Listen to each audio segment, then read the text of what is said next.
Let's take a look at note input with the keyboard. Just like before, you can double-click on the staff, or you could select the rest and hit Shift-N. In most cases, you can also get away with Enter, but that sometimes does something different, so Shift-N is safer. In the left panel, you can see the quarter note highlighted. Dorico uses number keys, either on the top row or on the number keypad. Either will work.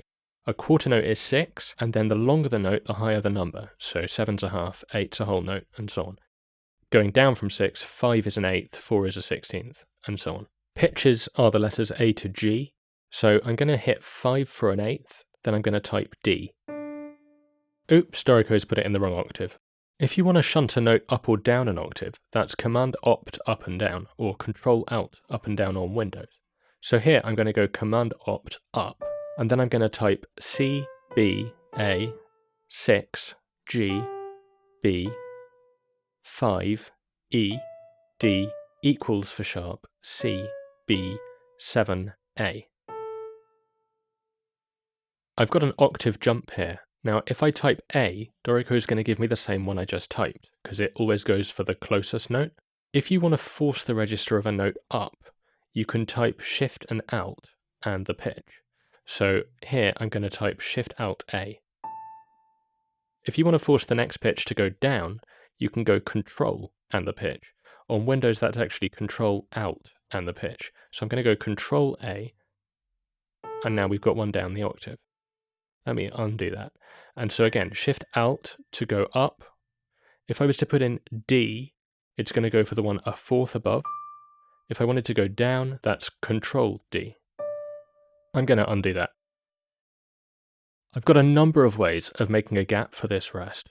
In this case, I'm just going to type 5 and then space. Space just advances the caret by the note value that's selected in the left panel.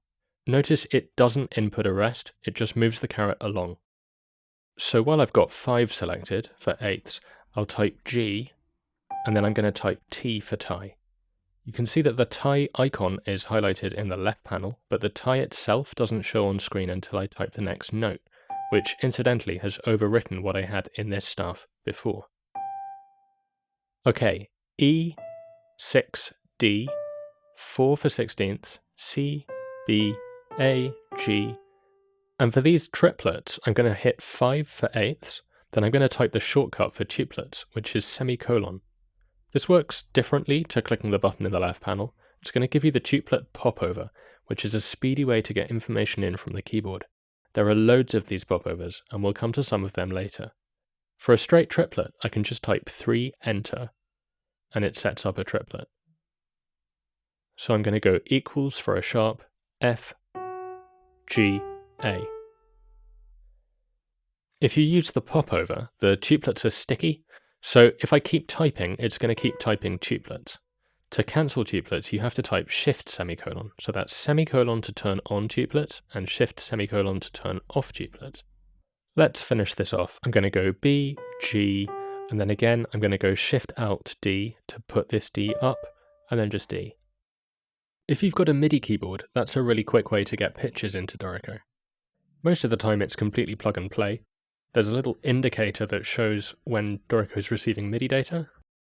And if you need to troubleshoot, then the best place to start is Preferences, which is Command comma on Mac or Control comma on Windows. Go to the Play section and scroll down to this Recording section. And click on MIDI input devices, and you should see a list of devices that Dorico can see. You can turn them on and off if you need to. Check that you've got Enable MIDI Input turned on, and that you've got Filter Out MIDI controllers turned off. I'm going to close out of this. The main advantages to using a MIDI keyboard are that you can get the correct octave first time, and that you can put chords straight in without needing cue. Of course, sometimes Dorico might give you a flat when you wanted a sharp, or a sharp when you wanted a flat. Just be aware that sometimes Dorico can change its mind after you put in the next pitch. Here, for instance. If you do need to go back and respell a note, get out of Note Input, go to the note or notes you need to respell, and then it's Alt- to respell to the note name below, which is not what I wanted at all, and Alt- to respell to the note name above.